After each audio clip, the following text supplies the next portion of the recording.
Radio Karoual, le journal. Présentation Joseph Ismaël Bationo. Madame, Monsieur, bonjour et bienvenue à cette première édition sur les antennes de la 104.6 Radio Karoual. Voici le sommaire. Dans l'objectif de renforcer les points de leur coopération, la coordonnatrice résidente du système des Nations Unies à Ouagadougou a été reçue en audience hier jeudi par le ministre de la Justice, Maître Edasso Rodrigue Bayala. Et puis en sport, la Ligue 1 du Faso Foot reprend dès ce vendredi 31 janvier avec un match en avant dès 15h30. L'AS Sonabel reçoit son bourreau des phases allées à Sec de Koudougou au stade Dr Issoufou Joseph Konombo. La paille de sport, Madame, Monsieur, à retrouver en toute fin d'édition. Madame, Monsieur, voici les titres de ce 12h30.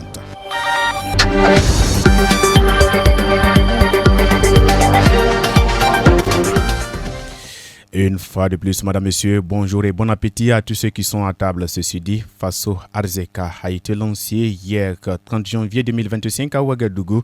À cette occasion, le Premier ministre Rintal Baja Emmanuel Ouedraogo a invité tous les Burkinabés à s'approprier la nouvelle plateforme nationale de paiement numérique Faso Arzeka qui signifie richesse en langue mourée, mais pour se l'approprier, il faut le comprendre. Le ministre en charge de l'économie, Aboubakar Nakanabo, était l'invité de nos confrères de la radio-télévision du Burkina, en abrégé RTB. Objectif, le mode fonctionnement ainsi que l'avantage de cette moment ont été expliqués. Écoutons ensemble un extrait de son entretien. L'objectif essentiel est de faire en sorte qu'on améliore la mobilisation des ressources au profit de l'État, offrir des services plus modernes aux citoyens et faire en sorte que les ressources de l'État soient bien gérées. Faso Arzeka permet aujourd'hui de payer toutes les taxes, que ce soit au niveau de la Direction générale des impôts, de la Direction générale du Trésor et également de la Direction générale des douanes. Mais au-delà, parce que tout ce qui est recettes de services peuvent être payés donc sur la plateforme et même la contribution au fonds de soutien patriotique. La réalisation implique forcément une transparence parce que il y a la traçabilité de toutes les informations qui passent et il y a aussi l'avantage que cela permet de centraliser donc les recettes de l'État parce que aujourd'hui vous avez plusieurs plateformes et cela est un avantage évident en matière de gestion des ressources mais aussi en matière de transparence dans la gestion des ressources publiques. Faso Arzeka est accessible même au-delà du Burkina puisqu'à partir de l'application vous pouvez avoir accès, c'est-à-dire avec Play Store sur votre téléphone Android. Et au-delà de ça, même, nous avons pensé qu'il fallait développer aussi une solution pour ceux qui n'ont pas accès à l'Internet. Et là, vous avez donc la version USSD qui permet donc à travers la syntaxe étoile 700 dièse de pouvoir accéder. Donc, véritablement, Faso Arzeka est disponible pour tout le monde, partout au Burkina, mais au-delà du Burkina. Et il faut dire que c'est véritablement une plateforme qui répond aux standards internationaux. Donc nous pouvons véritablement dire que cette plateforme est une plateforme sûre. Toutes les dispositions ont été prises pour que cette plateforme soit vraiment la plus sûre possible. Madame, Monsieur, sans transition, après le ministère des Finances, prenons la direction de celui de l'éducation. En effet, le ministère de l'enseignement secondaire, de la formation professionnelle et technique a organisé hier 30 janvier 2025 un atelier réunissant les acteurs clés du digital pour discuter de la problématique de la vulgarisation des TIC et des solutions innovantes dans l'enseignement secondaire. L'objectif principal était de mettre en place une stratégie commune pour la mise en œuvre de la digitalisation de l'enseignement en ciblant notamment les classes de 6e à la terminale Issa Bamogo. Les chiffres présentés témoignent déjà d'avancées significatives. 150 enseignants formés, 3000 vidéos éducatives produites et 2000 ressources pédagogiques numériques développées. L'objectif pour 2025 est de toucher une cible de 1,2 million d'élèves et former 10 000 supplémentaires. Cet atelier a favorisé une démarche participative invitant des acteurs présents à formuler des propositions pour faciliter la numérisation de l'éducation. Les discussions ont porté sur les défis de l'implémentation sur le terrain et de l'accès aux ressources numériques pour les élèves, notamment en l'absence de connexion Internet. Le ministère prévoit 5 grands projets structurants, incluant l'harmonisation de la gestion administrative, le développement des plateformes éducatives et la mise en place d'une radio-TV éducative.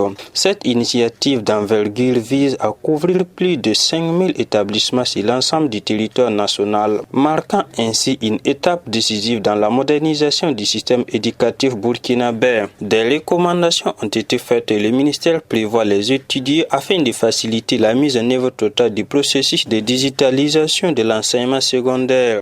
Madame, Monsieur, sans transition, qui dit éducation dit d'abord la santé. En effet, hier, jeudi 30 janvier 2025, à Ouagadougou s'exprime au cours d'une rencontre d'orientation réunissant les gouverneurs, les directeurs généraux de la santé et les directeurs généraux d'hôpitaux sur la surveillance des décès maternels périnatales. Le ministre de la Santé, Robert Kargougou, a signifié qu'au regard de l'augmentation des cas de décès des nouveau-nés et des femmes enceintes dans plusieurs régions du Burkina Faso, le ministère de la Santé auditera désormais chaque cas de décès. Safourali pour le compte-rendu.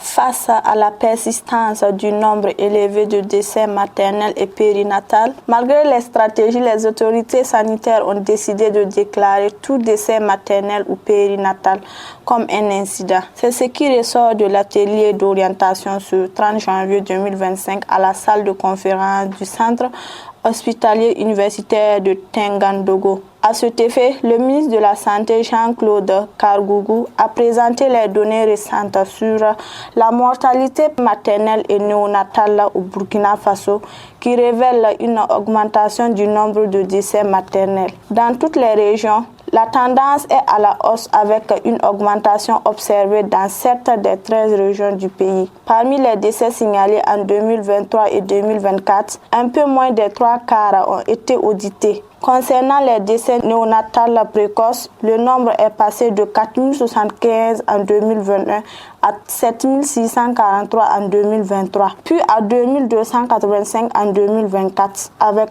une hausse constatée dans 8 régions. Dans les morts-nés, il y a également une augmentation observée dans 8 régions que sont les Cascades, le centre-ouest, le centre-sud, les hauts bassins, le nord, le Sahel et le sud-ouest. En rappel, un décès maternel est défini comme la mort d'une femme survenue au cours de la grossesse ou dans un délai de 42 jours après la fin de celle-ci. La mortalité périnatale regroupe quant à elle les enfants nés sans vie et les décès d'enfants de moins de 7 jours.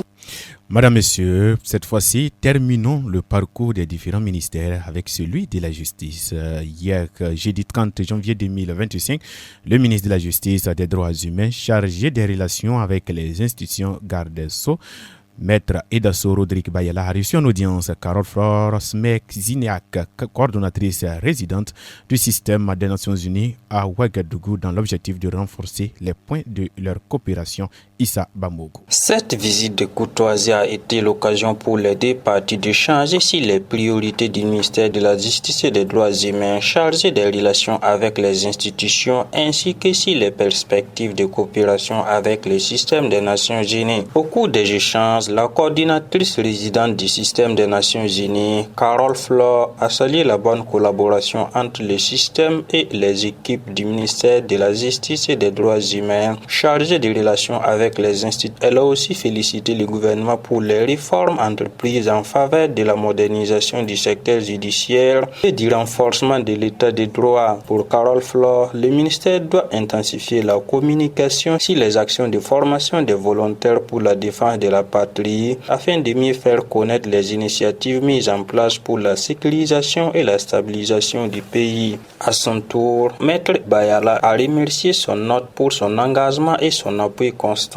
au renforcement du système judiciaire et des droits humains. Il a exprimé la nécessité de prendre en compte les priorités de son département pour atteindre de manière optimale des objectifs fixés en matière de réforme judiciaire, de protection des droits humains et de réconciliation nationale. Rodrigue Bayala a profité de l'occasion pour souligner l'importance d'un appui technique et financier adéquat pour renforcer l'efficacité des actions engagées par son ministère. À travers cette audience, les deux personnalités ont manifesté leur volonté commune de poursuivre la coopération pour une justice plus accessible, efficace et respectueuse des droits fondamentaux. Foot, basket, handball, judo, cyclisme, le sport.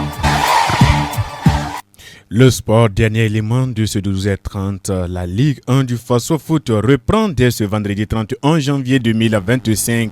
Après une phase allée avec des titres honorifiques de champion de mi-saison pour le Raïmo FC, les différentes équipes tenteront de conforter leur place dans le haut du classement. Les équipes du bas du tableau, quant à eux, tenteront de se maintenir. Les Foasek et l'USCO chercheront à garder leur place dans l'élite du Faso. Leila Diallo pour la page des sports.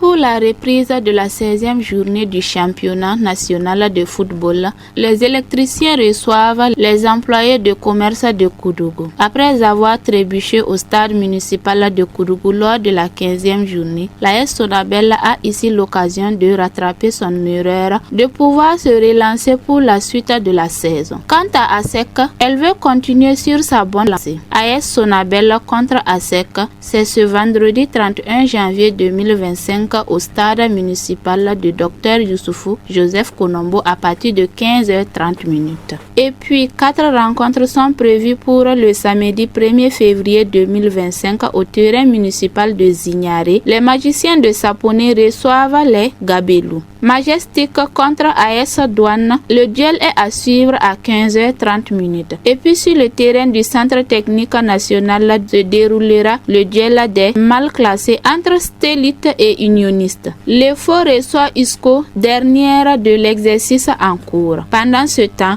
le choc bobolais opposera Vitesse FC contre RCB au stade Wobi de Bobo Dioulasso. Dans la cité du Bafodi, Sporting FC, sous ses installations, reçoit le Real du Faso au terrain municipal de Banfoura. 2 rencontres dans l'après-midi du dimanche 2 février 2025. À Ouagadougou, Asfa Yenenga reçoit le Real Club de Kadiogo au stade municipal de Dr Youssoufou Joseph Konombo. À Bobo, les académiciens de Bama reçoivent les buffles de Bobo au stade Wobi. La fin de la 16e journée est prévue pour le lundi 3 février 2025 avec une rencontre à Ouagadougou au stade municipal Dr Youssoufou Joseph Konombo. Salitas FC contre USFA. En rappel, tous les rencontres débutent à 15h30 sur tous les terrains.